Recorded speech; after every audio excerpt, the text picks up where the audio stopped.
All right, we'll call this meeting to order. And just before we get started, congratulations, Gloria, on your new grandson. Oh, thank you.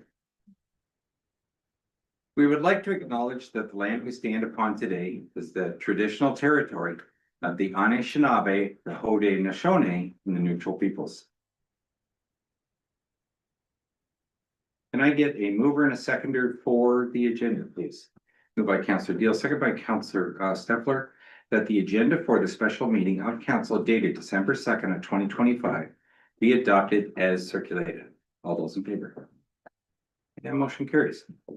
Is there any disclosure of pecuniary interest from any member of council this time? Seeing none. Then we go straight to the staff presentations, and I'm not sure who's taking over. I'll introduce it at least. Okay, so I'm happy to and proud to present our draft 2026 staff budget today. As you'll notice this year, we do have a new look to it. So just kind of the overview of what's changed. We avoided tables this year to make it easier to understand, especially for the public. So cleaner, more concise approach to the agenda. And you'll also notice each department had addressed some opportunities and challenges as well that they encountered, which I think helps council just get a better understanding of where staff are coming from when presenting the budget. You'll also notice some capital budget sheets. So since we got rid of the tables, these sheets are more concise per item that's being requested in the budget. It will give you justification, where the funding's coming from, images, and the asset management alignment.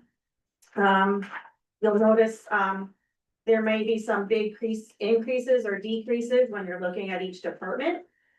So staff have done a thorough line by line review. This also included budget corrections as well as actuals over the last 3 years. So Denise will probably will be touching on those as she goes through more of the details of the budget, but that's where some of these big jumps would be coming from, your actuals and then budget adjustments. As mentioned, we have done a line by line review, so you're not seeing every single line in this budget, but staff have done this as well and sat down with the treasurer and myself, go over those line by line. So a lot of work has gone into it this year. You'll notice capital sheets for still items that were improved in 2025, like the BMG ice resurfacer. Since it wasn't paid for in 2025, this is just being carried over as a 2026 item. So we're not re-asking, it's just stating where that money's going as well. The numbers have before you. So we do have a draft net levy increase of 3.2%. Just noting that we still haven't received the final number from police. We've been told that 11% is the maximum, so that's what we've included in the draft budget so far. We also haven't received the final numbers from MVCA, so we assumed 4% there as well. So those are still to come. We also have in this 3.2 is the 1.5% increase that was set aside and pre-approved for the asset management. So that is included in this as well. Just to note that it's not the tax increase because we still need the final number from the county as well as educational to get that actual and the growth assessments finalized to get the actual number. So just 3.2 is what we need for Huron East to operate. Just some other little notes that capital items that are funded through reserves. So these don't really have an impact on the tax levy. They remain in reserves. So if you feel it doesn't need to go forward, stays where it is and it won't be impacting that dollar just when we're looking at everything. That just helps us keep the reserves going and then avoids future loan situations should we need to make a bigger project. And just when you're looking at the levy, 1% would be equal to about $118,000. So when you're looking at that impact, that's where we're looking at the dollar amount to 1%. Just for some comments or going forward, as this budget is different in terms of also strong mayor approach and a different look and feel that you guys are getting to it. We can make discussions today, comments, kind of where you might like to see changes, but no formal recommendations as this is still the draft of the staff budget. The mayor's budget would be coming at a later date. We're hoping our goal for that is January 13th meeting. So if there's big changes after today that we need to make or adjust, we probably bring those forward on December 9th. just for another review, and then we're hoping to bring the mayor's budget for January 13th, which starts your legislative timeframe. And also just a reminder, part of the budget this year, we're also doing conversations with council. So from 10 to 12 on Saturday, we're having an informal, it's not get up and speak, it's mingle around with council and staff. And if any public has questions about the budget, they can approach and ask those questions on a more informal basis and get their information that way. We're hoping it just adds a more casual approach with still getting the information out to the public. Yep, I think that's my notes, so we are happy to present it. I think a lot of work, and we're proud of the net ad levy that we've come to and the work that's gone into it. Denise is gonna do a run through of the book for you, kind of note where there are significant changes or where those large numbers are coming from. And then after that, Denise and department heads and myself are available for any questions that you have. So I'll pass this over to Denise. Sure. So I'm just gonna walk through this, this budget package. Stacey's gonna share it here. We'll walk through it. Informal, please be conversational through this process. Input, questions asked, ask them as they come up. So if you wanna go to the next slide, Stacey. And then if you can go right to the 2026 budget, correct, yeah, here. So this is just an overall summary, kind of broken down when you get to the department head level, I will say. Of a change from where we budgeted 2025 to where we are going to budget for, planning to budget for 2026. And just the percentage change there. So, just the one thing I kind of want to highlight on here, OMPF, we had an increase in that funding, for 2026, which helps for sustainable revenues for us. That's reported throughout this budget, and then there is an estimated growth on here. We did just get the assessment book for 2026 delivered to us yesterday, so I will be able to calculate a final number there. I just haven't had time to do that just yet. So if you go to the next slide, Stacey, and we'll just start with administration. So administration is looking like a 6.5% increase, and this includes the taxation levy. That there aren't any real significant differences within the administration. There's no huge fluctuations from the change from the 2025 budget to the 2026 budget. Honestly, the biggest adjustment we have is just that additional OMPF funding. So if you go to the next slide, Stacey, just in that breakdown. You'll notice council has a bit of a decrease. This is a very good example of when Jess said we went line by line. When we did our line by line analysis, we had 2023 actuals, 2024 actuals, our 2025 year to date, 25 budget, and our recommended 26 budgets. Those are all numbers that we considered when we made the budget for 26. And there was a lot of expenses within the council budget that were very underutilized. And historically trended. So we made some budget adjustments with that. And then with the election in 2026 and the reserve planning that's been taking place is that big expense that we're gonna have in 26 is funded from the reserve. So there's not a significant impact to the taxpayer in 1 year for that election. So any questions on administration? No, I just want, Sure. with the council expenses such as conferences and things like that. So did you cut it back to exactly what we've been spending based on the average of the last couple of years?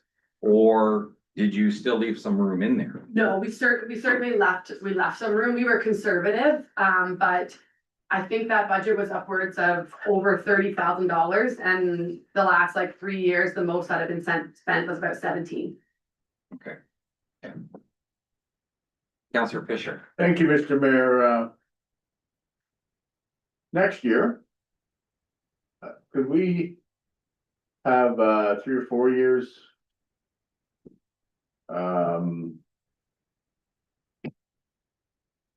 Lots of words. Could you put in 23, 24, and 25, or 24, 25?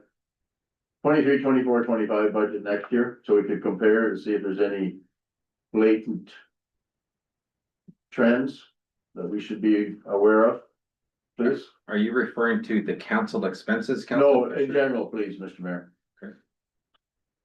So you would want an additional column for Yeah, for 3 years at least, please. 3 years at least of budget or actual? Well, the 2 years would be actual. 3 years would be actual and 27 would be guesstimate.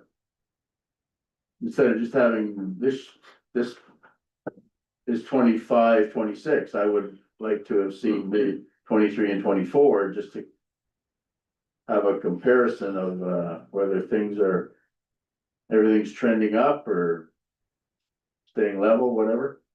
So that summary is provided when we did the 2024 financial statements.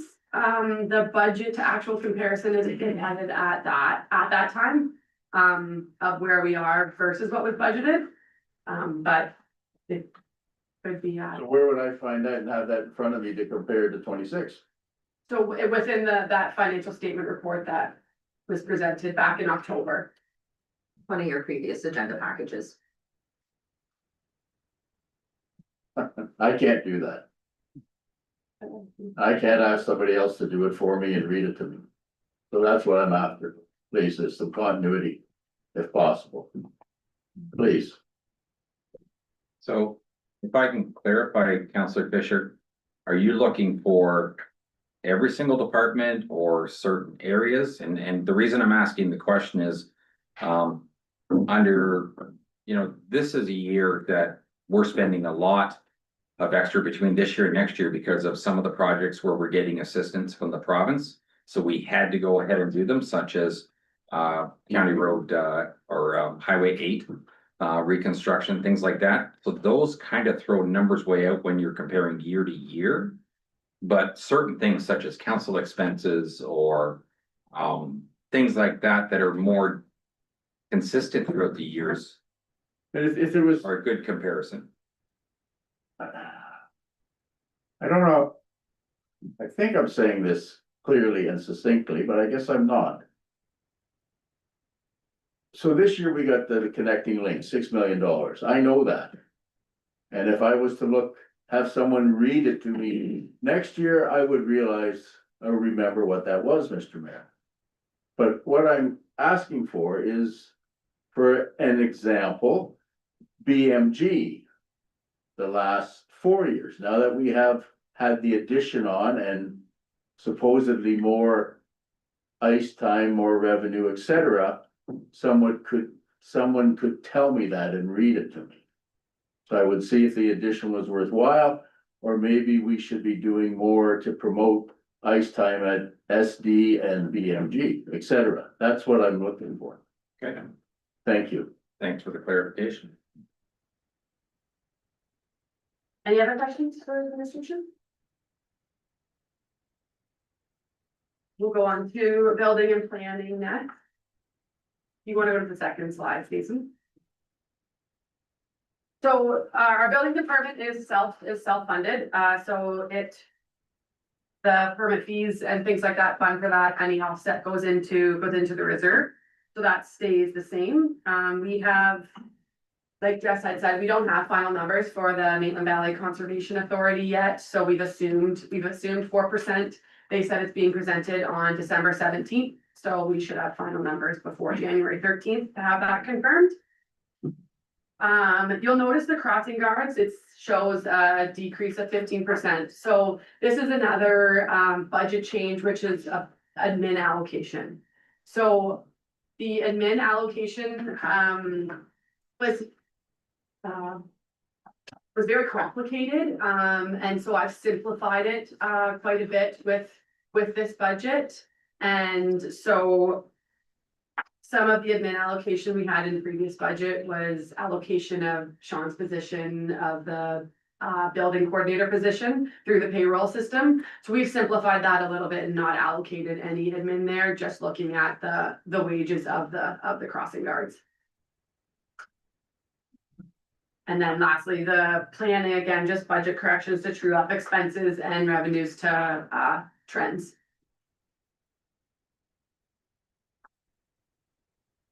Councillor Stepler. Thank you for today's.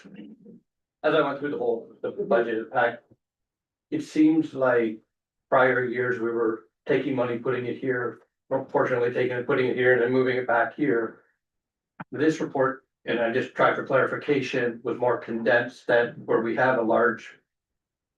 In one area to make, because we're just actually keeping it all, instead of moving it to three different pots, we're keeping it in one overview, is that? Yeah, and so the admin allocation as a whole, I definitely would say I simplified it for sure a little bit, and then also only allocated the portions where we get external funding. To get a true cost of those places, so a good example is the daycare. The daycare is funded with the CWELC funding we get from the ministry, a small amount we get directly from the county, so it's important that we have all our admin costs properly allocated there. So that we have a good representation of how much that center actually costs us, because we get funding based on the cost model. But to allocate from admin to transportation when they're both tax levy funds is really just an accounting entry that it's the same bottom dollar. So I didn't do that for, Yeah, okay, Yeah, that makes sense. tax levy to tax That levy. makes sense. So we can keep going with community services. And then, oh, yes, I'm just gonna comment, it's not necessarily budget related, however, one of the challenges that was identified with community services is, trying to address the diverse resident priorities, responsibility, engaging the community to build consensus on budget decisions. At one time, there was the RAC committee, and I'm just wondering if that is something that we could address through that committee, or a way to engage residents in the future in the process. I think it could be. I think in general, the Recreation Advisory Committee is something that we need to look at in different aspects, not even just through how we can utilize it, but relook at its purpose and its goals. One of my goals is to hopefully go through a recreation master plan where we can utilize that group as well and get them defined goals, input, fundraising opportunities, or the need of that group. But that's definitely something we can utilize that group with as well. I think there are various aspects that could be utilized. We just have to sit down and define those a bit more thoroughly. Okay, thank you.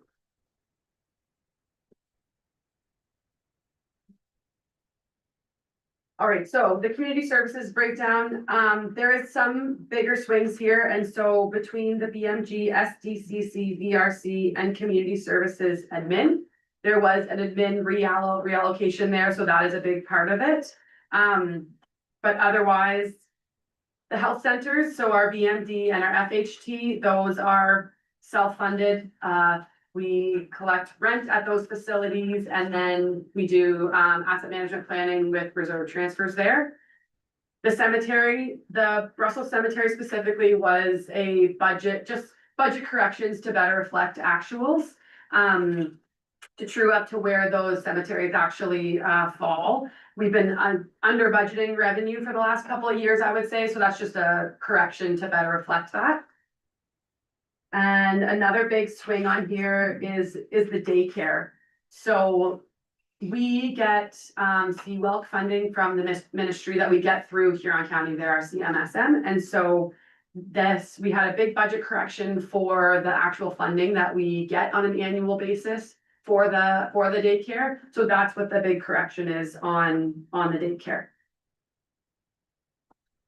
Yes. That was one of Bob's questions he's got here. Is an accurate 2025 expense amount of 503,363? What was the 2024 final loss for the daycare? Yes. So I have that. And you've already explained the difference between 25, and 26. You just got done explaining that. So you're aware, Mr. Mayor, I have Bob's questions that. Not a problem. So the 2024 actuals, the net loss was $160,000. And that was before we started accounting for that admin allocation. So that does not account for any admin allocation, which is new, I would say, in the 2025 budget. So that's where the 2024 actuals were. And then he also had a question about cemeteries revenue. 1735 versus 29,237. Yes. You mentioned that. Yeah, the Brussels cemetery revenue, has been under budgeted the last 2 years. Our actuals are quite a bit higher than where Just they're. checking off his questions as Yeah, we go. sure. Okay, we're good to go for now. Okay, Question I had is, when we do fees and charges for some of our services, like our ice rental times and stuff like that, do they go up by a certain percent every year, or is there a formula that gets used? so kind of a couple things. They look at CPI and then also they always do a comparison to our neighboring municipalities as well, because we want to remain competitive with Yeah. them. Actually, the user fee bylaw is gonna come next week. Recreation, roughly 3%, and then there's a couple where it's gone up by like a dollar increment instead of the Right. 3%. Just because the revenues for 05 or 25 and 26 for BMG as an example, they're pretty well flat. Yes. Yeah, so there really isn't an increase at that with revenues from those facilities? Or there's been a correction where we've had a budget line that was over budgeted, so the pool at the BMG the last like couple of years, we have not seen the actual revenues flow through there, as we have budgeted. So we had a correction there, but there was an increase, to the ice, at the BMG. And then alternatively, SDCC, historically, we've, budgeted revenue from West Perth. But that agreement has expired and we've been notified that it's been expired, so we've made that correction to remove that revenue from the budget. Great, thank you.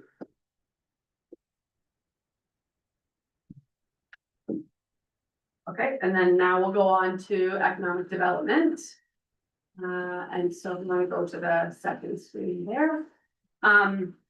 Not a lot of change with economic development. The BIA is self-funded through that BIA levy that we get here in Seaforth.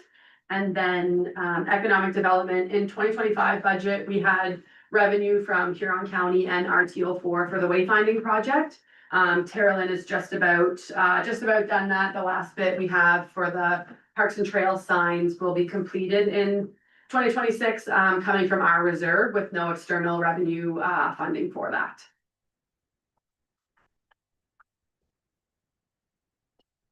Okay, so now we'll go on to protective services. As Jess had mentioned at the start, we have conservatively assumed the 11% increase with the police contract. We don't have final numbers with that. We will make adjustments once we do get that. And then, fire, there's an increase with fire just due to, a lot of it is due to the training requirements now with the volunteer firefighters. So we have adjusted for that expense. And then prior, the allocation out to fire was based on a 40%, 20% split, with Brussels, Seaforth and Gray only getting 20%. Their budgeted operating expenses are much closer to a third. So the allocation has kind of shifted out to that budgeted operating expense percentage, which is why Seaforth hardly has an increase in Gray's. It's a little bit bigger, due to that big swing. Counselor Sharpton. Yeah, a couple more questions from Bob here. But you explain the place one that you guesstimated at this point in time. Is there any word of any rebates from the province? No, the only word we've had is that their budget won't be higher than 11%. And then a fire question from Bob, does the 2026 includes the hiring of a deputy chief? So We have left of, I think, a small amount, for contingency planning, but the goal was not to hire a deputy fire chief. That's what I got.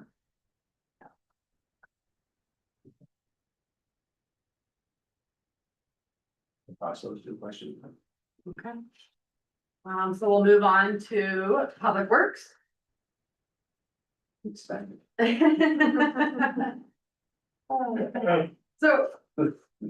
So the first thing, waste management, you'll see in the 2025 budget, there was $98,000 budgeted there, and then there's 0 in 2026. If you remember at the end of 2024, Morris Turnberry passed a letter to us that they were expanding their landfill for that CAZ landfill property. This was that 98,000 was our portion of that we paid in 2025. Otherwise, when you look at wheelie bins and landfill revenue, the waste management is self-funded as well, with offsets going to the reserve for asset management planning. That was one of your questions, Bob.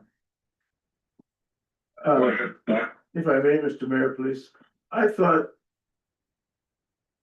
the income from the wheelie bins did not fully cover our garbage costs. No, it does. I believe we increased the fees of those wheelie bins last budget, so Yes. it zeroes out. Thank you.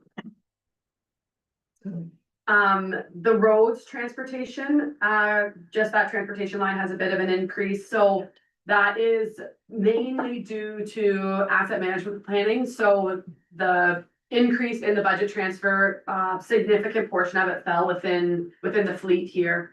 I think fleet is almost in line with the asset management schedule now that we're going to start replacing fleet as it's needed, as opposed to quite a bit after it was needed. So that is a big contributor here. Winter control, winter of 2025, we blew the 2025 budget out of the water, from January to March within wages. We're currently already over double, of what we budgeted for winter control. So, Sean and I didn't adjust all the way to the extreme, but we definitely went in the middle. So we had about 90,000 in wages budgeted for 2025, and we've gone up to about 170 to better reflect potential for the winter. And then, Yeah, so what's a normal, like, I guess last year was an abnormally heavy one. yes, yeah, We're budgeting 170 now, we used to budget 90, what would a typical winter be? And I know we just started pretty early here in December already, but. Well, I think, don't mind. no, you're- Thanks, Sean. What was happening was, in the past, we experienced like a lot of mild winters. And kind of similar to how we budget now, right? You look at the trends, and the winters were trending light. And so that budget every year was being trimmed down. Okay, And 2025, you actually had a regular full season winter, and just the dollar values weren't in the budget for it, right? So when we look at that, instead of taking 2025's winter out of context as like an outlier in your winter, instead of us adjusting all the way back up to cover what 2025 is going to look like, we kind of hit that mid mark on your graph going back up, right? So instead of the wages being like around 90,000, they're gonna go to like 170. But if you go back like a decade, they might have been much higher, like totally agree. we were bringing those wages down because we weren't experiencing the cost, but then it got kind of artificially low. So it's better to be high and have it in reserve, or cut it off, than it is to be low and continually chasing that number. Yeah, like you do your best to be as accurate as possible, but I think the 2025 budget was Normal. low. The 2020. Oh, the budget, okay, budget but for not the actual. 2025, Not the actual. The actuals for 2025 were probably higher than normal. It was a worse winter than we normally experience, Fresh. but I see what you're saying. yeah, so for 2026, we're kind of hitting a mid mark, right? The actuals for 2025 are up over 200,000. So we're not gonna swing the budget all the way up that high for 2026. We're gonna kind of hit that $170,000 range for 2026. Councillor Chartrand? It's not just winter control, this is a question for all accounts, so use winter control as an example, so we're budgeting 503,000. So if we only use 300,000 of that, was that 200,000 saved go into reserves for next year? so anything, all gets lumped into a single surplus, which, without a reserve policy, what the last, for the 23 year end and the 2024 year end, what we've done is we've moved that into the working capital reserve as a whole. So we put a surplus after year end 23, a deficit in 24, so then that constantly kind of funds itself. But as we move forward, get a policy. Yeah, it So would lump each in account will be lumped into a, to a working capital reserve would be the gets back ideal. to the question that I've been asking now for 11 years in a row. Mhm. How did we end up in 2024? Was there a deficit or was there a surplus to our original budget that we budgeted for the year? Yeah, so that was presented with the 24 statements, and we had like a $1.4 million deficit, mainly due to the Brussels Firewall expansion. That was unfunded at. I wasn't sure how each category, if it would that go into the winter control reserves, but now you're saying we're gonna go into one Yes, working capital reserve. yes, yeah, With the hope that we did a reserve policy, which then would state that those go back to their respective reserves opposed to a 1 month reserve. Okay, thanks. Deputy Mayor. Thank you, Mr. Mayor. That makes sense. To Denise or Sean, so we don't have a winter reserve fund though. We do. no, you're correct, we do not. Would it make sense to start one? Is that what you were addressing there? To help take the highs out of, say, a year like we had last year, like if we have a regular year this year. And we had some money left over, would it make sense to start something like that? Take the cushion out of the higher years? I think that's really gonna be more of an accounting question, because it's just when you spend it, right? You hold on to it and then not use it, or you just wait for that expense to happen. Ideally, if we're doing our best to budget for the year, we're not that far off, like in the scheme of the public works budget, you know, if you're off by $50,000 over $6 million, you know, that's a small margin to try to hit all the time. And to save that additional amount, like to put $100,000 off to the side just for winter maintenance, maybe doesn't fit. And if I might just add, like, because Sean is a more of an accounting thing, like my recommendation, and hopefully when that reserve policy comes forward in 26, would be the idea of like a tax stabilization reserve. So that if you have kind of a big swing that's unexpected, or it's an emergency or things like that, that you possibly have funds in this tax stabilization reserve to kind of offset that, to stabilize the impact to your residents. Or you can, if you have a surplus, say in winter control, that you can put that in there to smooth it out maybe over a year or so. Instead of getting very individualistic with any like tax levy funded things, it's sometimes nice to kind of keep it together. It might not be like, specifically transportation that has an emergency. You might need that money for some other purpose, right? And you wouldn't wanna just bind yourself to one department. So when the treasurer and the CAO presented this to me the first day, so I had a chance to look at it.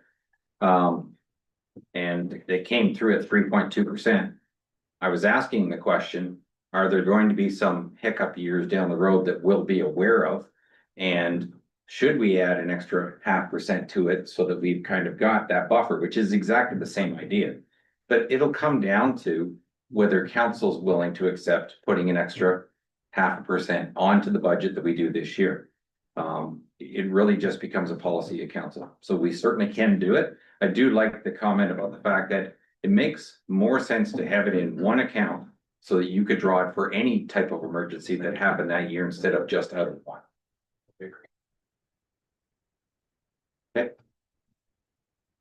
Okay, so next we'll move on to all of the capital spending. So this first table that's presented here is it has each individual capital project listed there, and then over the top, it has the funding source for the capital project. So all capital projects either come from a reserve, another municipality funding, or external grants or fundraising. There is no tax levy that funds our capital our capital projects. And as Jess had mentioned in her introduction, there are some, you'll notice, for example, the BMG ice resurfacer is listed again in this. It's not, we're spending it again, it's that it's not gonna get spent in 2025, so it's a very clear, transparent picture of all of the spending that will take place in 2026. So carry forward items are included. And so I think I'll just go through each sheet. Stacey, if you just kind of wanna next with me. So,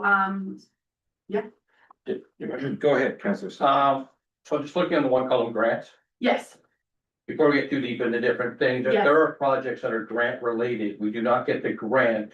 Do we not do the project, or do we go to a reserve or like a levy position? Or, the way we currently have it budgeted, and a good example will be when we get to it, is the tennis courts. If we don't get external funding for that, we won't proceed with that project.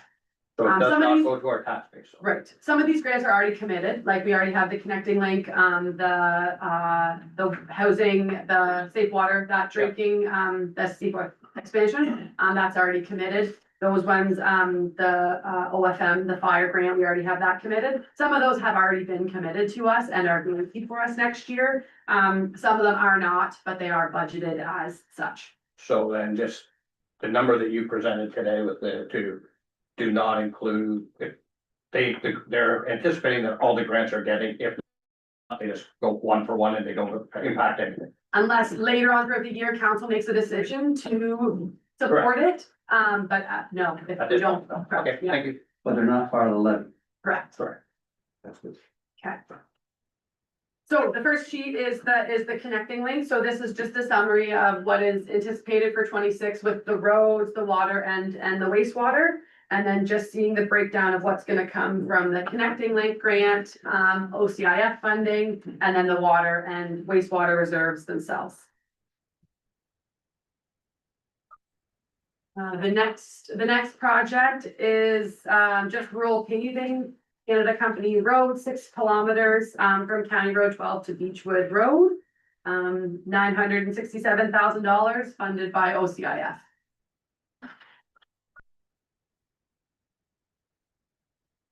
The next we have a bridge on Summerhill Road, M41, $525,000, and this is gonna come from the, what used to be federal gas tax funding, the CCPF. Next project, the Brussels subdivision. Currently, in the existing subdivision where there are lots, we need to install a top layer of asphalt, do entrance aprons and sidewalks. So that's what this project is finishing kind of the existing, what is there, that existing subdivision. $139,000 CCBF funding, which is the federal gas tax. The next project is that road allowance to complete the subdivision. Completing this gets us an additional 3 saleable lots to kind of close that loop for that Brussels subdivision. And that's $150,000 also from the federal gas tax funding. The next sheet is for the capital municipal drains. So typically whenever there's municipal capital drain work, there is an assessment that gets given out to Huron East. And so this is our portion of those drain assessments that are for 2026. That will be funded from the aggregate resource and our public works infrastructure reserve. The Seaforth treatment plant expansion. So we're just gonna be starting preliminary works of that project in 2026 with the bulk of the construction in 27 and 28. And so this is gonna be a split of funding from the Seaforth Sanitary Reserve and then also the grant funding that we've already been awarded.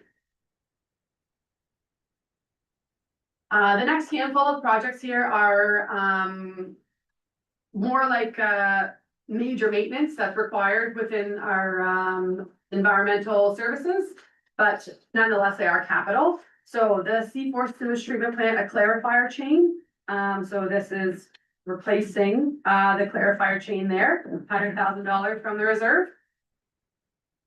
A Brussels sewage pumping station pump replacement, $30,000 from the Brussels Sanitary Reserve. The Venastra sewage treatment plant, the PLC upgrade, from the Venastra Sanitary Reserve, $50,000. And then now we'll move on to fleet. So fleet, yep, Counselor Chartrand? So far, every one you read up to now, none of them had any effect on the levy. none of them have an effect on the levy period at all. They're all either funded from a reserve Tax or, reserve. yes, Oh. yeah. So, replacement of the 1995 Champion 740 grader. $721,000 from the equipment reserve.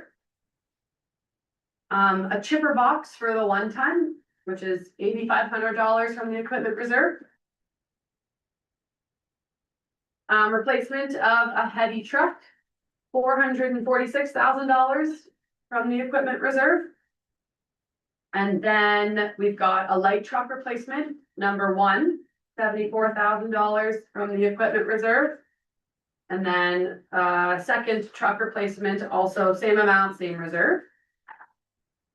And then lastly, we've got roadside mower replacement, $35,000 from the equipment reserve. Go ahead. Diane, you can ask, yeah. A replacement on that new mower? That is correct. We just got. Yeah, no, so when we took the roadside mowing in-house, Mhm. the original plan was that the mower would be replaced every 3 years. The mower that was purchased is not going to last 3 years. And so we kind of had to reassess, and that's why we need to invest in it more. We did bring those numbers to council showing that we're still,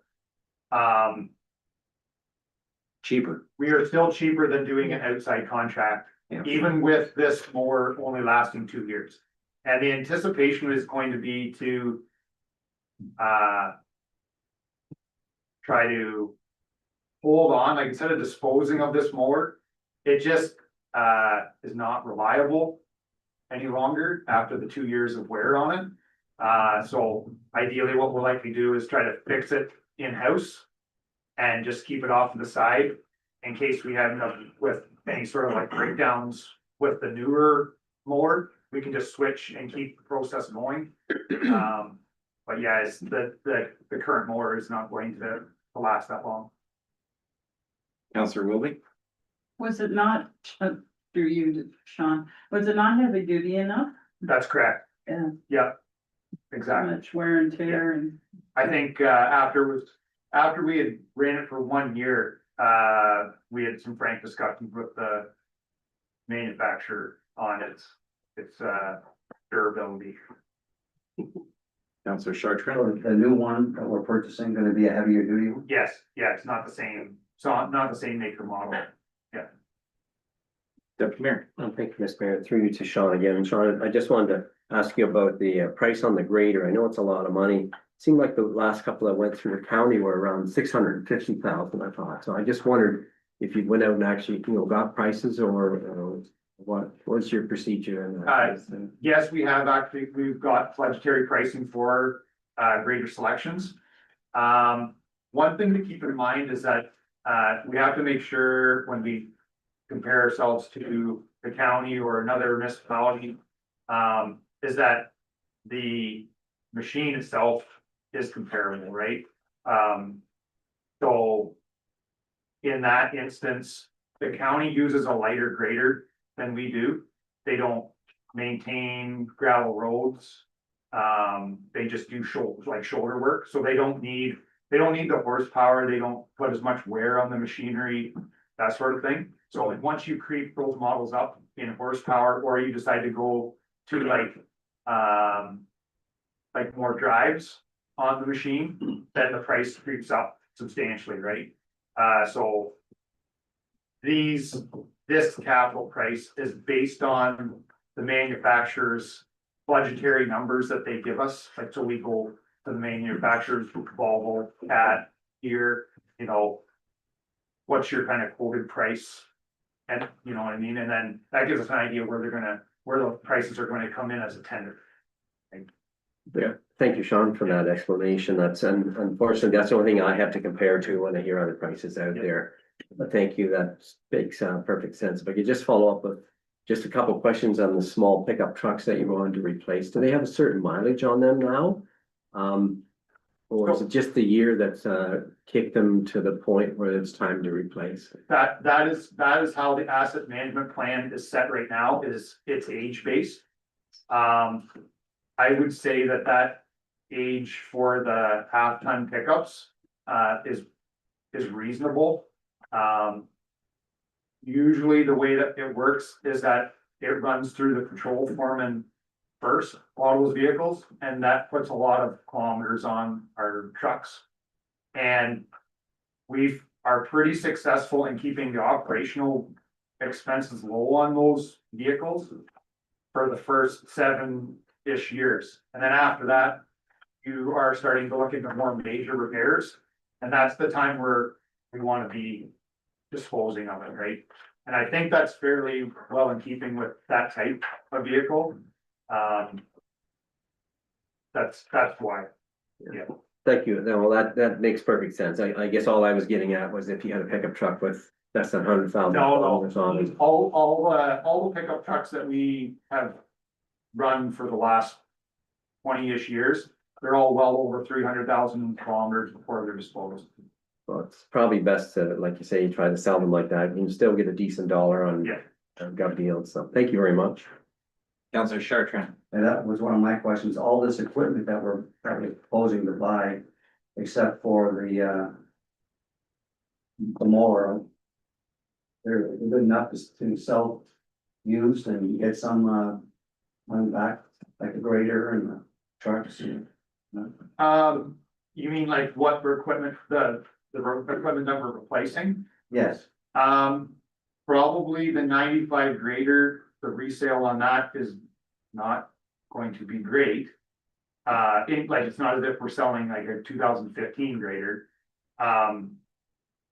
As Denise said, the asset management plans has kind of set out in an age-based way. This is how long this equipment should last. This is when you should be looking at replacing this equipment. And we are just, as here at East, we are just creeping into hitting those numbers. So for the graders, expectancy we have for that 1 year. Yeah, so for like our graders, so asset management plan has it set for 20 years. That's when we replace the grader, right? Well, we're only at replacing the 1995 grader. So we haven't hit, we've missed the 20-year mark by a substantial number of years. And we have other graders, like we have like an 05 grader that we should be buying now, but we aren't, right? But we are getting there. yeah, I just wondered if that older grader might be used to some small municipality. And it very well could be, but I, like, when you're buying one for $700,000, you might get like $40,000 for it. Whatever you get. Yeah, but they are disposed and they are sold. Yeah, absolutely. Counselor Stefler. Yeah, just for the little pickup, like the small pickup trucks to have tons. Because they're only, looking at $8,000 resale or, potential on the individual kilometers and such. Is there a possibility to keep those like grader couple in-house or something, just for the sake when one's away getting maintenance or another department needs one, that you're sitting there, you're not looking to, That, so far, that has been our practice. They have been moved towards the rec facilities. Okay. That's what we've been doing as part of the cycle recently. Hopefully, and like I said, our half-ton fleet is still, like, we haven't hit that 7 years. still on the same. We're still working with vehicles that are 10+ years old.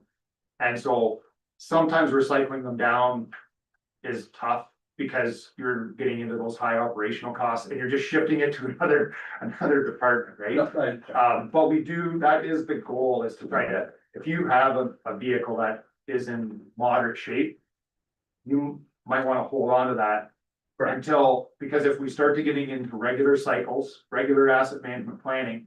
You don't, even though you're holding on to that one that is, for emergency case, you're not holding on to it for very long, because. The next year, the next 2 years, you're gonna kick that one out as you get on a regular basis. Correct, thank you. Okay, so next we'll move on to community services. So the first item here, we've got a dehumidifier for the Olympia room, $37,000. It's gonna go from the community services reserve. Next project is the ceiling beams painting, to be done at SDCC, $170,000, again, community services reserve. This was in the, budget in 25, however, when Lisa went out for quotes, found out it was well under budgeted, so she left it for 25 and has replaced it in 2026, with a more accurate expense. A $10,000 security upgrade, SDCC, $10,000, from the community services reserve. And then some shower updates, at SDCC as well, $11,000 from the community services reserve. Counselor Stepler? Yes, two things. First for the shower upgrades, so for Lisa, is that for the existing 1, 2, 3, 4? Or No. what is it for this, the older showers that are unusable? Restroom 5 and 6. Okay, that so are then- Connected. Okay, so we're gonna upgrade those so they're usable? Yeah. Perfect, thank you. And the second thing is there any money in the budget somewhere or in plan for increased Wi-Fi communication capabilities? I know we're always struggling now for different events to actually have accessible Wi-Fi in the facilities. Talk to TCC or somebody about including that. It seems to be an ongoing conversation that the Parks and Recreation Manager is having continuously with our IT support as well as our internet providers. And it seems to be just a constant struggle to even come to a positive solution to how to get it. So they are still trying to come up with the solutions, but I think the biggest thing that we keep being told is that one of the problems is that it's a concrete building. So, and then the other, factor is that, when it's opened up to an open Wi-Fi, the amount of people that are on it affects how much availability there is to others. Does that answer? Yes and no, it's just right now, I know for different things, that Wi-Fi is very important for everything, for health, safety, financial transactions through taps and different things like that. That I think, we've all been to different locations where there's 9,000, 50,000 people and there's Wi-Fi available. Mhm. So there is a solution. I don't know what it is, and I totally agree that the more people in the facility, the harder it is to get coverage. It just, hopefully we can look at getting something quoted to at least see what the viability is. Like a booster system or something.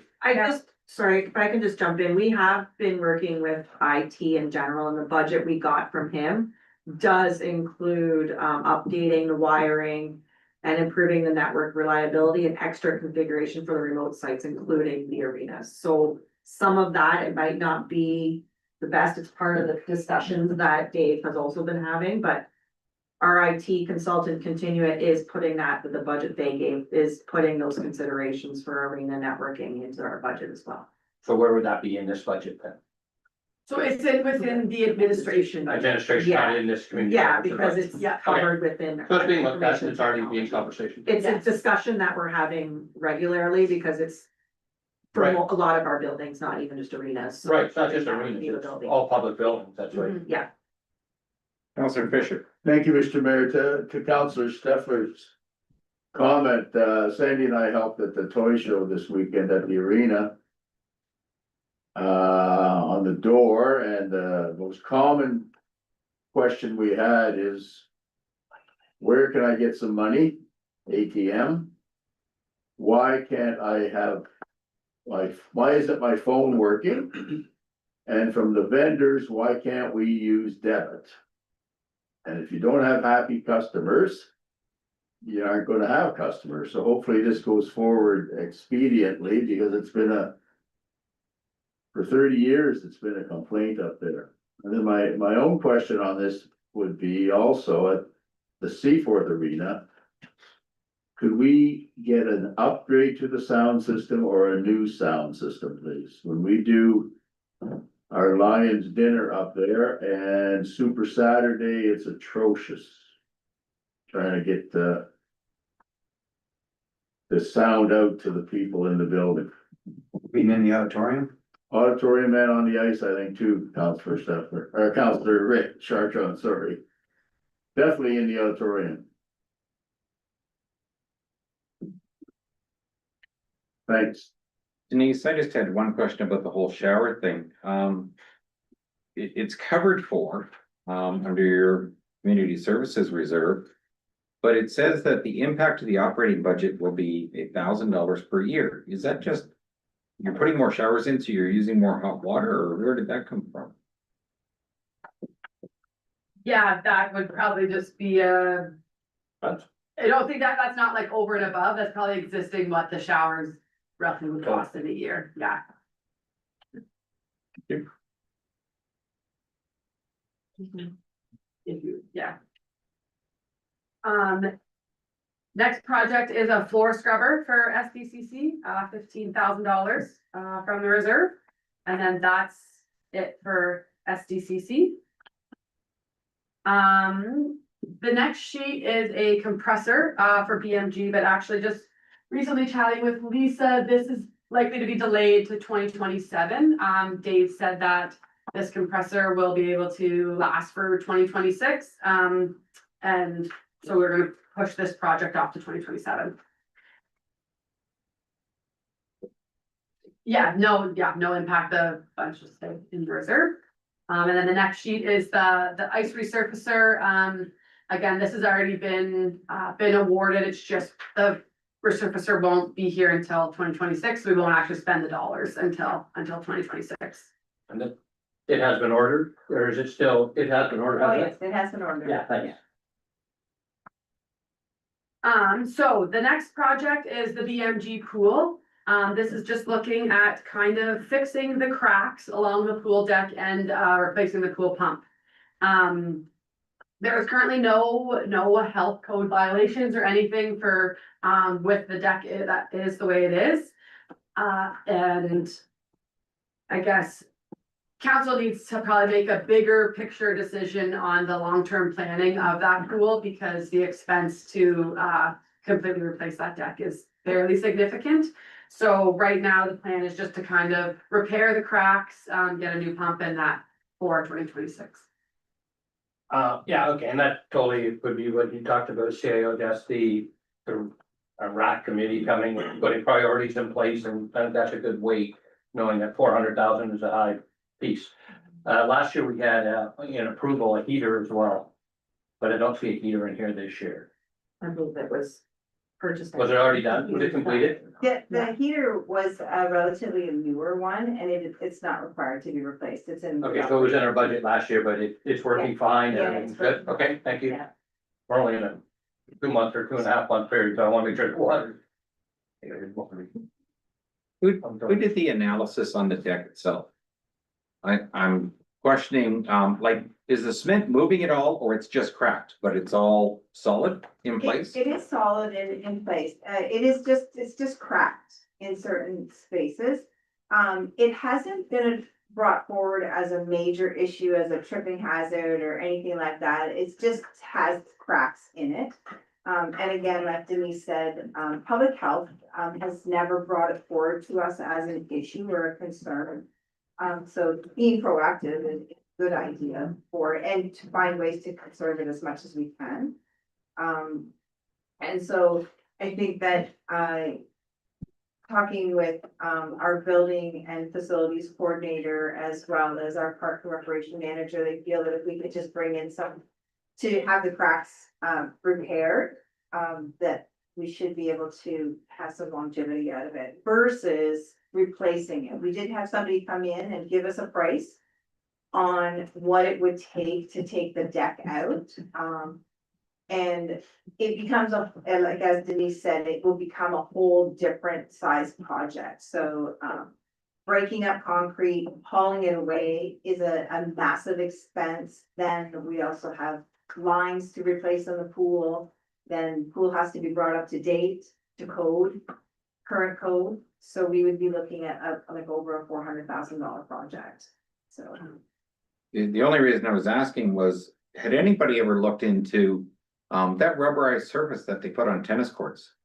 If you were to have that applied on top of the deck, if the cement's not moving at all, it would both fill the gaps and it becomes a safer surface because you've got a rubberized textured surface for the kids to run on. And it is meant for outdoor environment. That's definitely something you can seriously consider, for sure. I believe it would be more than 60,000 though. But you might have something that looks brand new rather than patched. Absolutely, absolutely.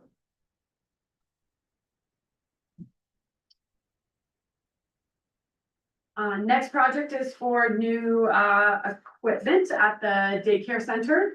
And this will be funded through our CWEL funding. The Vanasha Rec Center, so relining the BRC pool.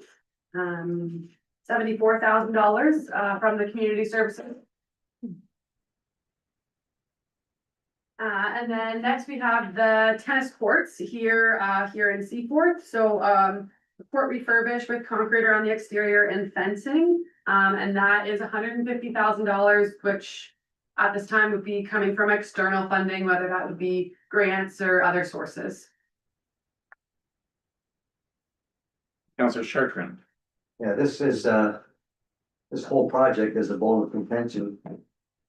It's come up at our Seaforth Community Development Trust as well. The municipality does not own that land. We are 100% assured that it's owned by the school property. The concern is if we spend the money to do that, and the school says, you know what, we need some outdoor building classes, or we need more parking, we want our land back. Before any money can be spent there, in our opinion, there should be some kind of a lease with them, and I think Lisa, you've been talking to the school board on there. A lease similar to what we have with the Lions at the Lions pool. That way there, our insurance, municipality's insurance liability can be covered there. And then you're not scared to spend money on it if you know they're not gonna take the land back. I know it doesn't affect the levy, but and it could be funded through pickleball group fundraising. Trust, whoever knows, but we're a long way from that right now until we get confirmation on who owns the land and can we get a lease on the land and that kind of stuff. Lisa is in conversations with the school board. They're very early, like discussions on potential, but I think there's even more potential than just leasing the land. If you look at some of the municipal land we do have, if we're looking at refurbishing and needing to put in new tennis courts, it might be worthwhile considering putting it on land that we already own and have and doing something there. So there's lots of discussions. I mean, if it's in terms of keeping a partnership with the school board, because there's a lease agreement from 1987 that we found. So, I mean, if they're interested in that, but there is concerns owning something on somebody else's land, and it is confirmed their land, but I do think there's lots of possibilities that we can explore depending on where these conversations with the school board go, and we've just started those. We have land right at the Seaforth Arena as you're driving in on the left-hand side there, that There's, grassy area right there, you could easily put pickleball courts or it tennis could be the courts. multi-purpose, similar to what's been done in Ben Astra, so there is some further opportunities should we want to do something with tennis courts or multi-purpose courts in Seaforth. Councilor Stefan. Just to reiterate that exact same thing, I wouldn't talk to the school board at all, we own enough property by our rec centers right now. That's only gonna cause another 3, 6, 9 month delay, if we can, get the community behind as well as us, so. And I think it's more of Glad a to hear it. conversation on what that agreement from 1987, where everybody stands on it, is that initial conversation that we're having. So just to make sure we're not stepping or keeping good relations, right? We're not just walking away from something if there's an expectation from another So party. keep it. There's also a tree memorial garden there that I think the municipality owns half of it. The school board owns the other half. They own the land, but it's another situation where the Yeah, so- municipality has put the investments in the land. Yeah, so I wouldn't go there right now, but I just thought I'd let the rest of the council know the situation. So similarly, the next project is for an accessibility ramp and washroom at the lawn bowling club here in Seaport. This project will be pursued if we are successful with the grant. Lisa's already applied for the grant, we just haven't heard back yet, so similarly, that it's stipulated on being successful for that grant. Did we not get the grant? Did we get the grant? Is that, I got a text from Lisa Thompson last I week, believe it's a. 58,000. If I can say it's one that's not Yeah. public yet. Oh, she did not indicate that on mine and she's pretty I good at received the that. letter and it's just that we'll be in touch with them for. Don't write that details. down. Okay.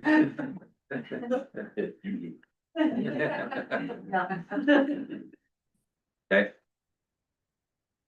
The next project is the light standards at the Walton Ballpark. 50% from the community services fund, 50% from fundraising with the Walton Ballpark.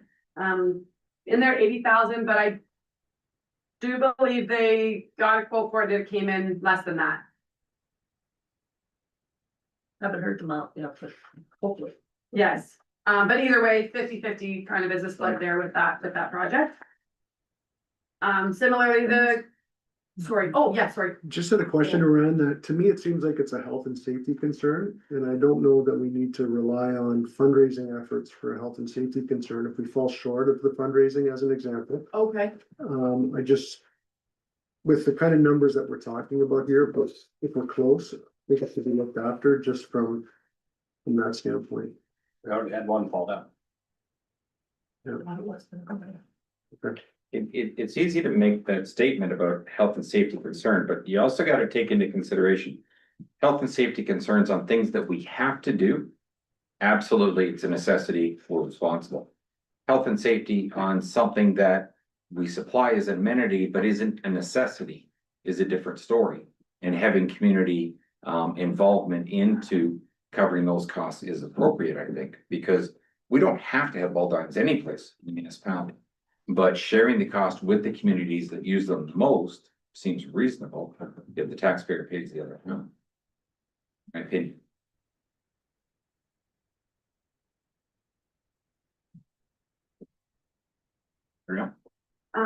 Next project, the Cranbrook Hall, that roof repair, currently Lisa is getting an engineer's report on actually what is kind of required for that roof repair. It was budgeted for this year. Have not done any work on that yet, so it just got moved out to 2026. How far are we along on that? Have we got any reports back or? No, they came and they did the inspection last week. Thank you. Counselor Deal? Yeah, we had this discussion around our meetings and stuff regarding 50% on a capital project. I believe the committee was under the understanding that there wouldn't be a lot of fundraising and not a 50-50 fundraising on that.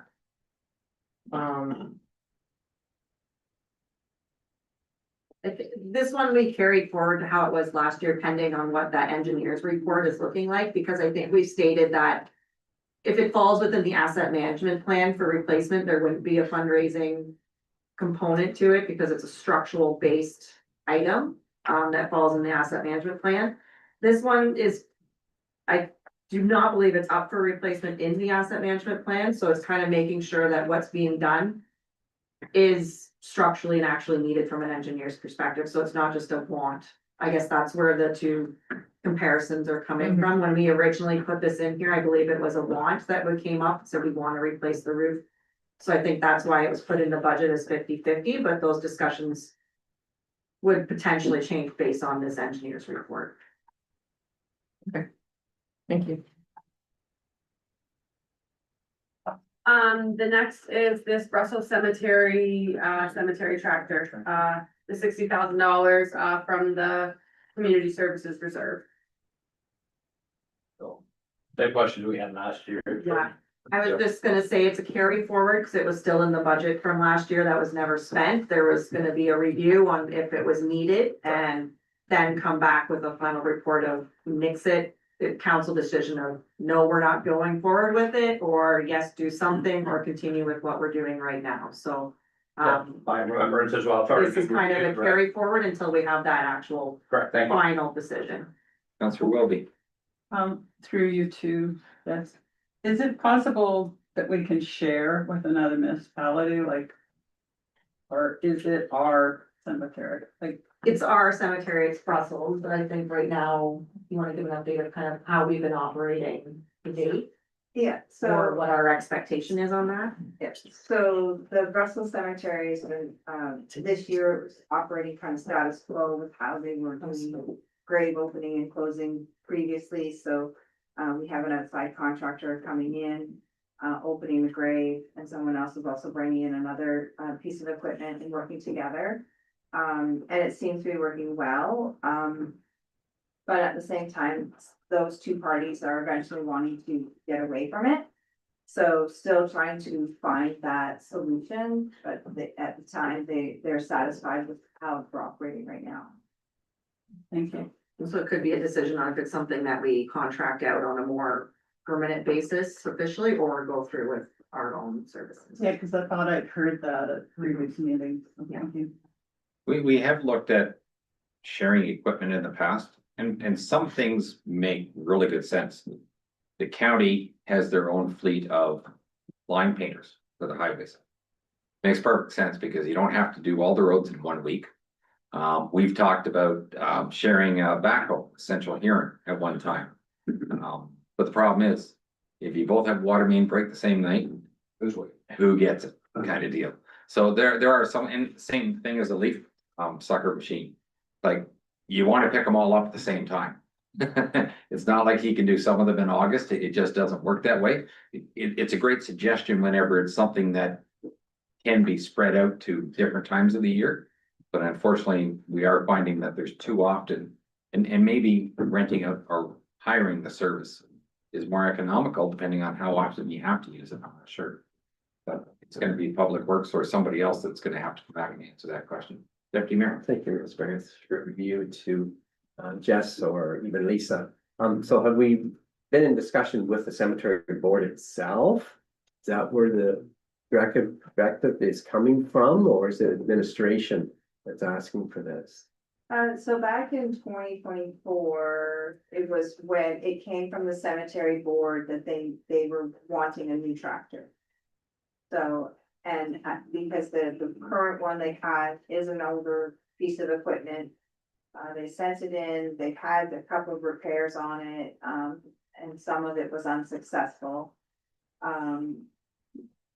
So, but right now, the way they are doing it with two different sources, they seem to be happy with it. They're not bringing it up as a major concern, so.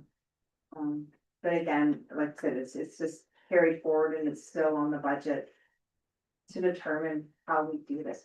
In 2025 so far, we had 9 grave openings and closings. And 4 of them were performed all in one day. So between May and the end of October, we needed 5 grave openings at separate different times, so. It does almost seem to make more sense to have an outside source come and do it.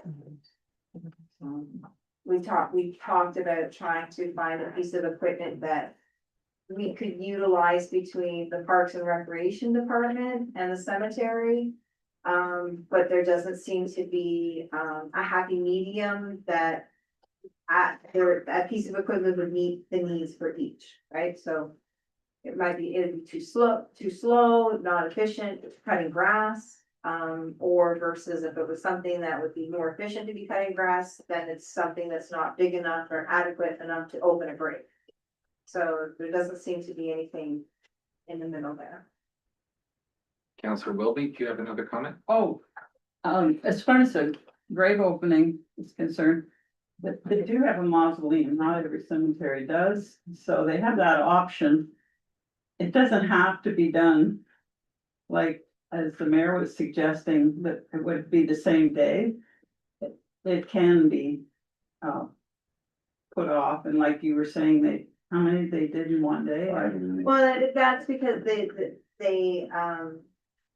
were, winter deaths. Yes. So that you can't open and bring it. That's right, yeah. So the 4 that were dug on the same day was the very beginning, so in the spring.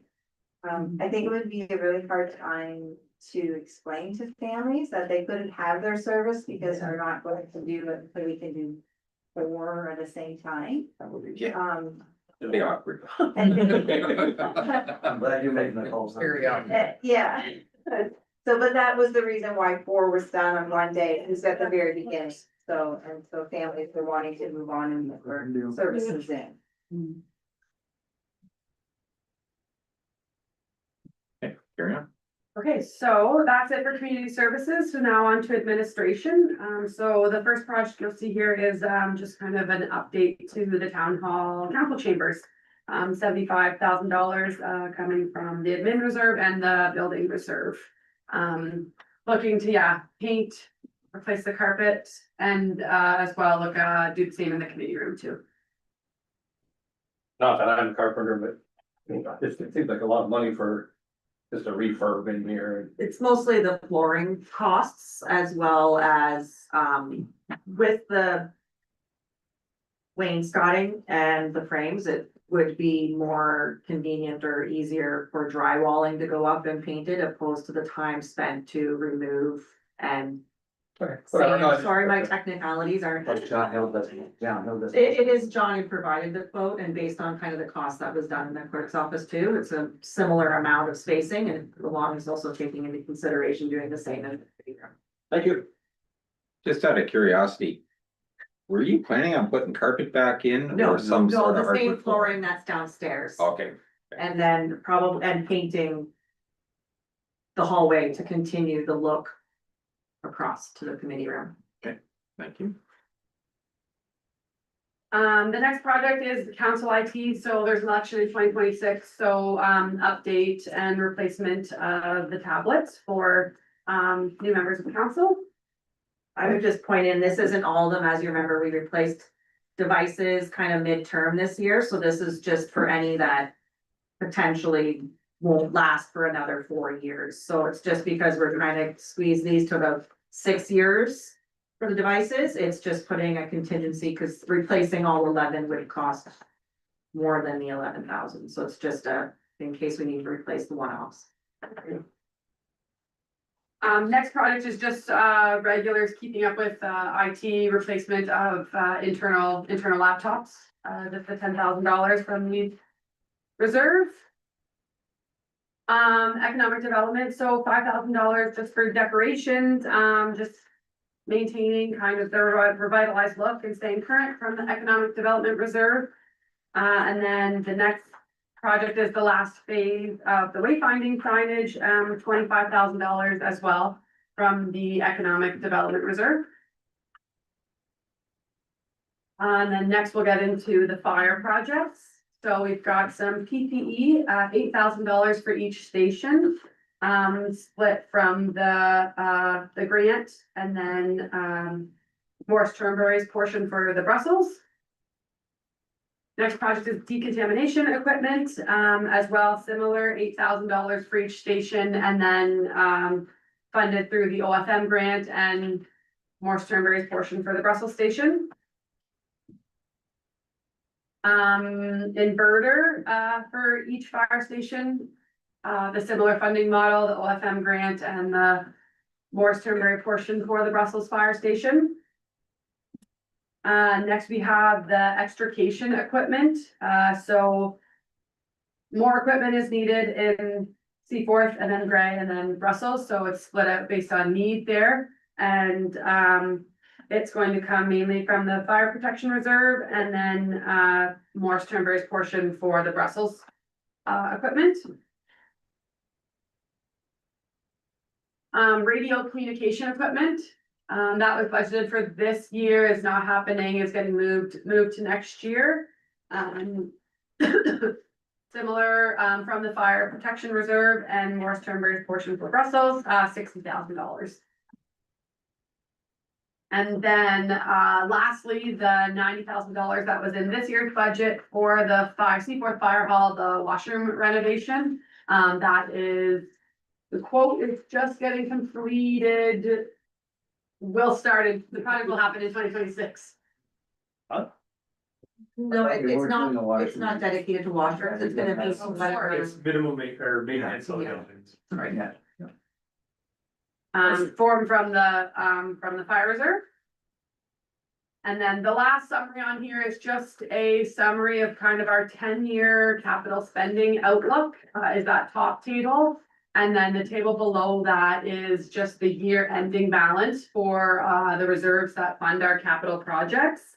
And so this is just like a good analysis to do to make sure that our reserves have the funds in them to fund our capital. Could you just give me a brief overview of that, please, Denise? So would you like to know the capital spend annually? No, the reserves you're talking about.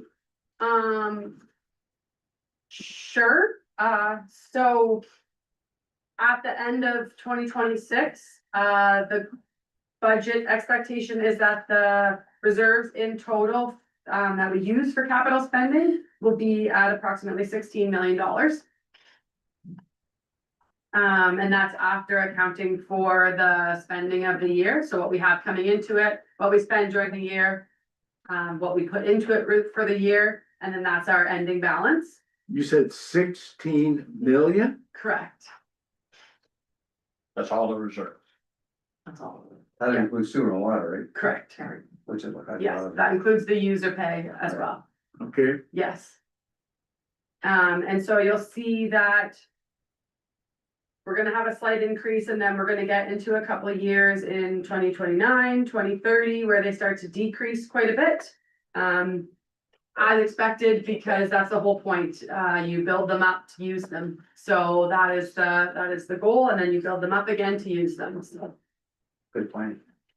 so throughout your presentation today, you've mentioned taking money from several reserves or from 2 or 3 reserves in particular. mhm. Is there money in the budget to replenish reserves this year? Yes, How so, much, please? the reserve transfers in total. 2%. 1.5 or 2%. Second.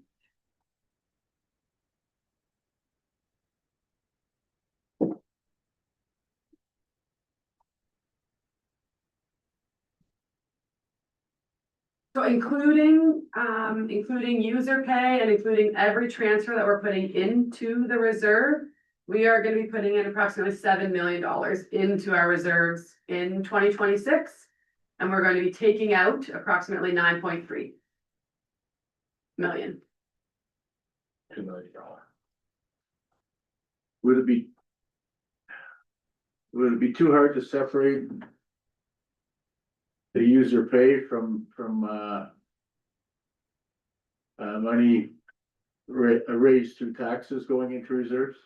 The amount raised through taxes going into reserves is approximately 2.5 million This year? this year, and last year it was approximately 2.39.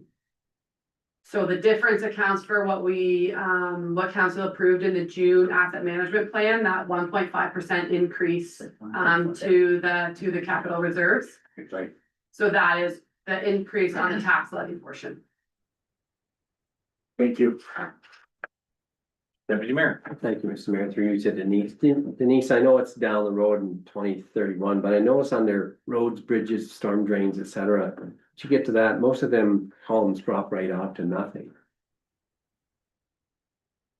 In the, On the reserve page that you give us there, starting in 2031, yes, so, something changed then, or? currently, we have about like 1.8 million in our federal gas tax funding, the CCBF reserve. So what changes is we use that up, and then what we get for funding, we use in a current year, so nothing will get held. Similar to the aggregate resources, that like we will be using it, as fast as it comes in on an annual basis.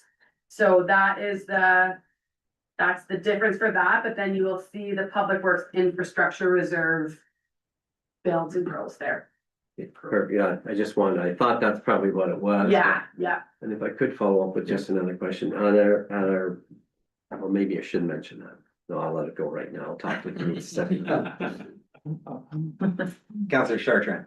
Yeah, I have a few more questions that Counselor Fisher had wrote down here. Sure. Administration, how can wages go down when positions haven't been filled yet?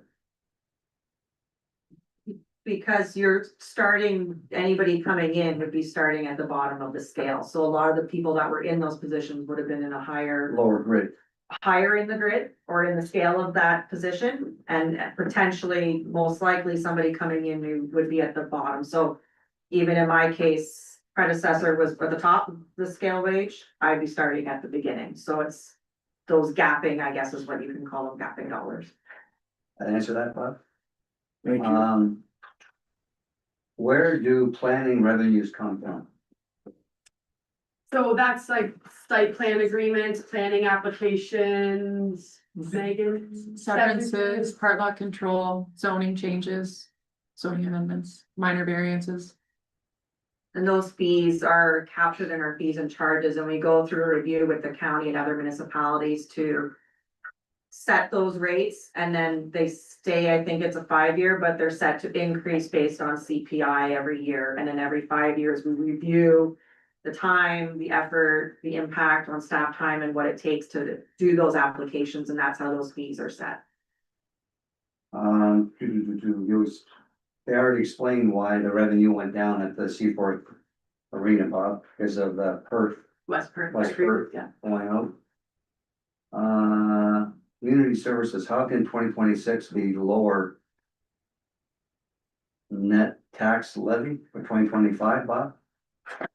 So, Yeah, so that is primarily due to kind of the community services admin, had a budgeted allocation, which kind of flowed lots of different ways. So that's been simplified as well, but that's the biggest factor for that. And his last question is community. So, hold it, I don't understand that, sorry. So the admin allocation previously in the 2025 budget was allocated out to the community services admin, and then from the community services admin, there was an allocation out as well. So that's been simplified to eliminate the original allocation into there because they're both tax levy funded. So it's going from account to account. to account. Correct, yeah. To then turn around and just allocate out that as well, so. Tax or tax. And his last question on here, community services administration, what is this? Revenue 87,500 to 304,000 in 2026. So, the main reason for the revenue increase there is the tennis court project, the lawn bowling project, Cranbrook Hall and the Walton Lights. The revenue source flows through those department codes, and so do the capital expenditures. So that's the increase is, so the revenue, that 150,000 from the tennis courts of external funding, that 80,000 for lawn bowling, 40,000 and 25,000 for Cranbrook and Walton Lights. So that's the significant increase for the revenue there, because that's where those capital items get recorded within the budget. And then otherwise, it's just kind of like your parks and recs and your administration, all the small community halls flow through those department codes, and that's pretty much it. That's it for Bob. thank you. Deputy Mayor. Thank you, Mr. Mayor, through you to Denise again. Denise, in the administration part of your reserve balance table, you see in solar, it sits at about $148,000 for the next 3 years, ending in 2029, and it drops down to just under 100,000.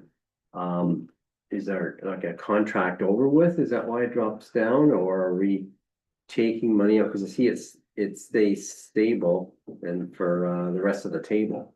Yeah, so that is just the green energy, so some of the solar panels we have, the EV charging stations, those collect their own revenue and then get used. And so then there will be a project in 2029 that'll be using some funds that are funded through that. Like the BMG ice resurfacer, we're going to the electric model, so we're using some of the funds from the Green Energy Reserve to fund that project. So likewise, there'll be a project in 29 that'll be utilizing some funds there. Okay, thank you. Any other questions? There was only two other things that I wondered about. One of them was, I know I had brought this up a number of times in the past, and the numbers scared everybody away from it, but the whole idea of fleet concept. And I understand why, it didn't go over. Although, I still maintain it, it's a great system, but it is very hard to get into the system. But I wondered if we could dip our feet in the water because, I do believe we pay mileage to someone that drives their own vehicle for public works. Or sorry, building. Building, we don't have a building vehicle, so they get paid mileage for both the inspector and the CBO. And we're actually not supposed to ever make any money on building permits, but we do have quite a windfall in there from when the turbines were built.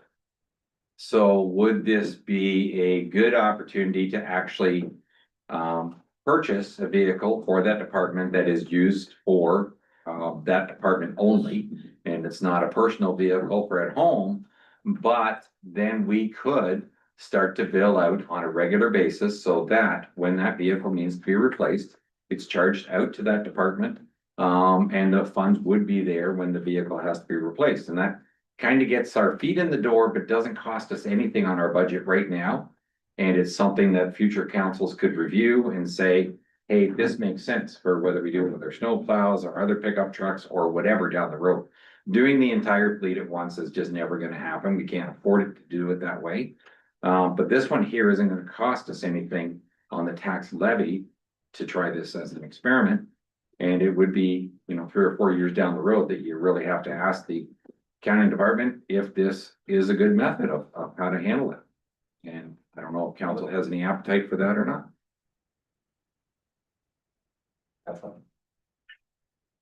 Is there any objections to trying something like that? Councillor Fisher? Thank you, Mr. Mayor. If I may. Excuse me, if I'm remembering correctly, don't we usually have around 200,000 extra in that account? I cannot tell you for sure what the balance is at. What's account that? Building. The income from building is Yeah. 200,000 over expenses? It's a little more than that right now. I can tell you. And if it's anything over 200 goes into general revenue? No, there's no legislation on how that is.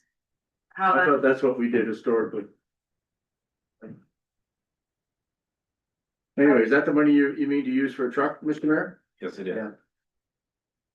And I would just note, just as a reminder, that some of this conversation may also come up when we get our building rate study back as well, because that's currently being done for the building department as well as the wastewater. So we could be getting further into that discussion on what that looks like when we have that building rate study come forward. Councillor Stempler? Yeah, I think I totally agree, researching that and looking into it. Somebody from here in the east is driving into a third party. Really nice to have actually a credible vehicle and, identifiable the way it probably should work in today's market. The only other thing that I raised, and I mentioned it earlier, and again, this will just be a discussion council can have and decide, but did you want to?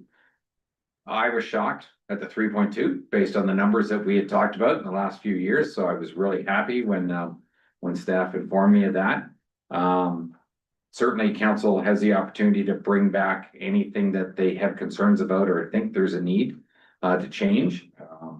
But I would like council to put some thought into, would you consider a 0.5% increase which would raise about $60,000. It's not a huge amount, but you kind of have that buffer account there. Whether you call it a taxation stabilization or whatever. And it's just a decision the council each year to what they want to do. Councilor Chardon. I think one of the main reasons why the 3.2 is coming at 3.2 is because of the good job that we currently have reserves, because I think the majority of all the projects came from reserves. And the number that Denise already quoted to us, how much we're taking out of tax dollars in 2026. To go in reserves, how much was that already? The 2.5? 2.5, I mean. We're already doing that, so I don't know if another 0.5%. Would really make a big difference than what we currently are putting in reserves now. And I'm not trying to hang my hat on this one. Yeah. Years ago, when we used to do our budgets differently, I thought it was always important to be looking 1 or 2 years down the road when we thought we were gonna have a hiccup. It's not the way anymore. And No. a couple of years ago, when we changed the whole system where we're basically technically using our reserves, but rebuilding our reserves. So you technically already have money in your accounts that you could use if you had an emergency, whether it be for snow plowing or whatever else. The way it's done, and you've always got time frame after the fact to catch it back up. I think the new method that we put in place 2 or 3 years ago has already paid off and its benefits. So I think we're already putting enough in reserves for the future based on our 10-year plan, And personally. And I'm fine with that. I felt it was important to raise the issue that council decide. Did you have some comment there, John? Yeah, if there's a 180, I'm a 180 with Councilor Chartrand.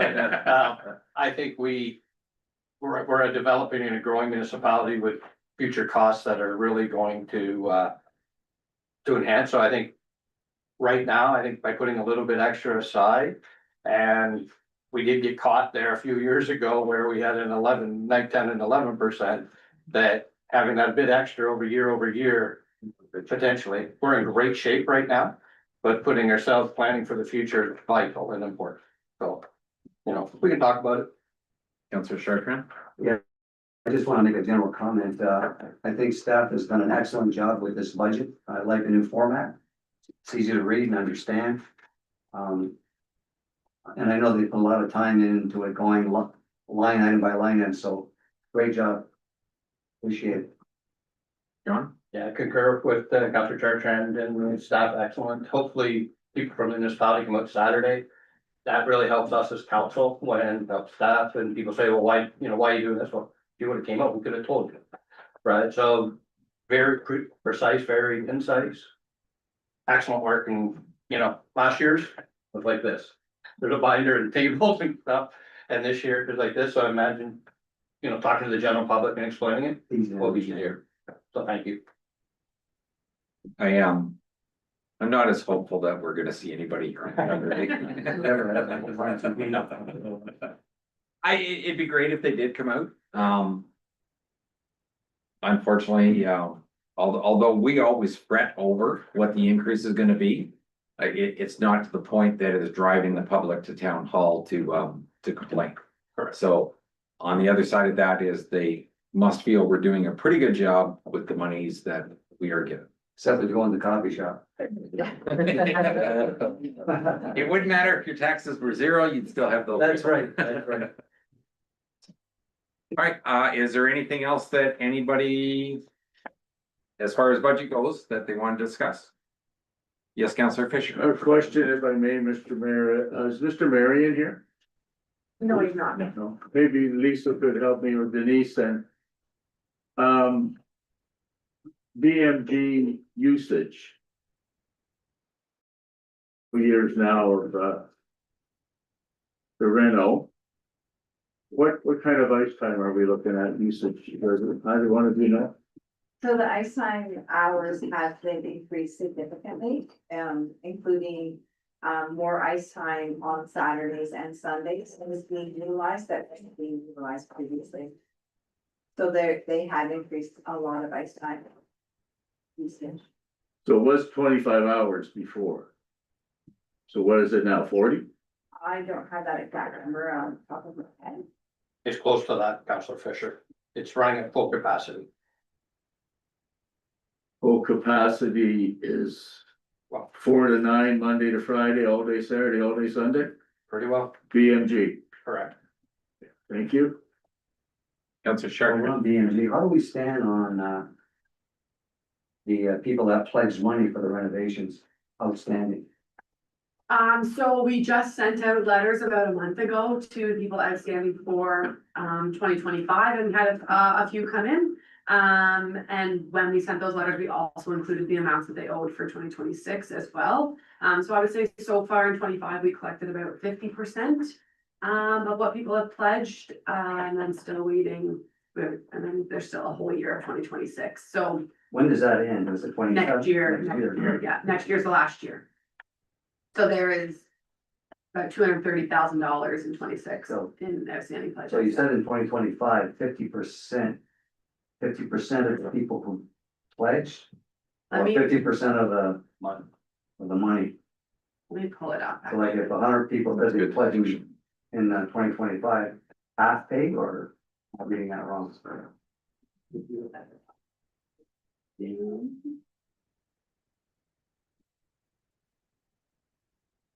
In 2025, there was about $270,000 in pledges.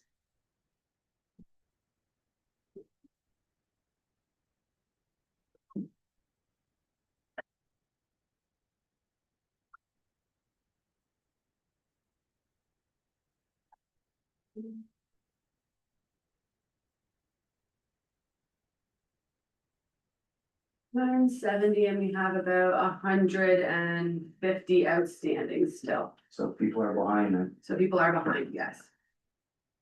We have no legal recourse other than sending them a letter. I believe so, yes, yeah. We Because, can, because the taxpayer, the rest of the taxpayers will be on the hook for that, for whoever doesn't pay, right? But are they truly behind? They have to 31st. we can probably provide an update of outstanding information in the future report, yeah, Future yeah, report, yeah. gotta ask a question. Any other questions? And I need a motion to adjourn. Counselor Deal, Counselor Chartran, the time now being 3:42 PM, that the special meeting of council adjourned until December 9th, 2025 at 6 PM. All those in favor? Motion carries. Thank you.